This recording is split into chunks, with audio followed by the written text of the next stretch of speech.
அன்பு கலந்த வணக்கத்தை தெரிவித்துக் கொண்டு பொங்கல் முடிந்திருக்கிறது, தை பிறந்திருக்கிறது. தை மாதம் பிறந்ததில் நமக்கு ஒரு நல்ல தமிழகத்தில் சூழ்ந்திருக்கின்ற அந்த இருள் விலகி ஒரு ஒளிமயமான தமிழகம் வர இருக்கிறது. நம்முடைய மாண்புமிகு பாரத பிரதமர் திரு நரேந்திர மோடிஜி அவர்கள் நாளைக்கு சென்னை வர இருக்கிறார்கள்.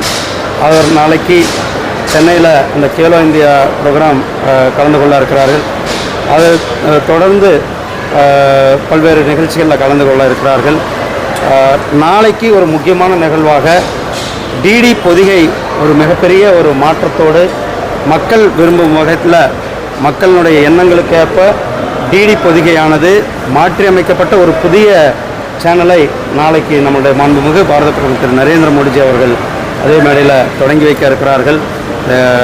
மக்களுடைய ரொம்ப நீண்ட காலமான ஒரு உணர்வு, நீண்ட காலமாக அவர்கள் எதிர்பார்த்து கொண்டிருக்கிற விருப்பங்கள்லாம் நிறைவேறும் வகையில் டிடி பொதிகையானது நாளை மாறுபட்ட புதிய எண்ணங்கள், புதிய வண்ணங்களோடு நாளைக்கு வர இருக்கிறது என்பது தகவலை உங்களிடத்தில் பகிர்ந்து கொள்வதில் மற்றொரு மகிழ்ச்சி. நன்றி, வணக்கம். ஆமாம், அதுக்கெல்லாம் காலம் முடிஞ்சு சுப்ரீம் கோர்ட் கேஸ் கொடுத்து சுப்ரீம் கோர்ட் வழக்கு முடிஞ்சு இன்னும் திமுக எவ்வளோ ஒரு பிற்போக்குத்தனமான இருக்கிறார்கள் என்பது தான் இதை காட்டுகிறது.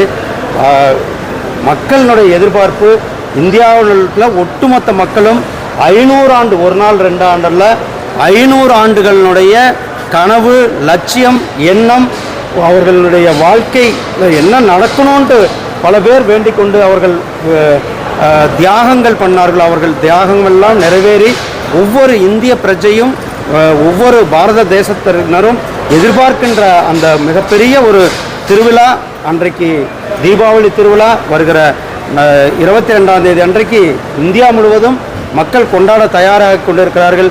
இதில் டிஎம்கே இன்னும் ஒரு பிற்போக்குத்தனத்தோடு பேசி கொண்டிருப்பதை மக்கள் புறக்கணிப்பார்கள். தமிழகத்தில் இருள் நீங்கி ஒளி அதான் சொன்ன, நாளைக்கு எங்களுடைய பிரதமர் அவர்கள் வருகிறார்கள். தமிழகத்தில் இருக்கின்ற இந்த இருளான அந்த திராவிட முன்னேற்ற கழகத்தினுடைய ஊழலாட்சி, அந்த இருள் விலகணும். அதுக்கான விலகிறதுக்கான நேரம் இந்த நேரம் வந்திருக்கிறது. அதோட முக்கிய தலைவர்கள் எல்லாமே இன்னைக்கு கோவையில் முகாமிட்டிருக்கீங்க. என்ன நிகழ்ச்சி? பல்வேறு நிகழ்ச்சி. நான் கோவைக்கு வர்றது புதுசு இல்லை. சந்தோஷம் வந்திருக்காரு, நயனா நாயகன் இருக்காரு, அதை பற்றி ஒரே இடத்துல அதை பற்றி அப்புறமா உங்களுக்கு ஏதாவது விளக்கம் சொல்லுவாங்க.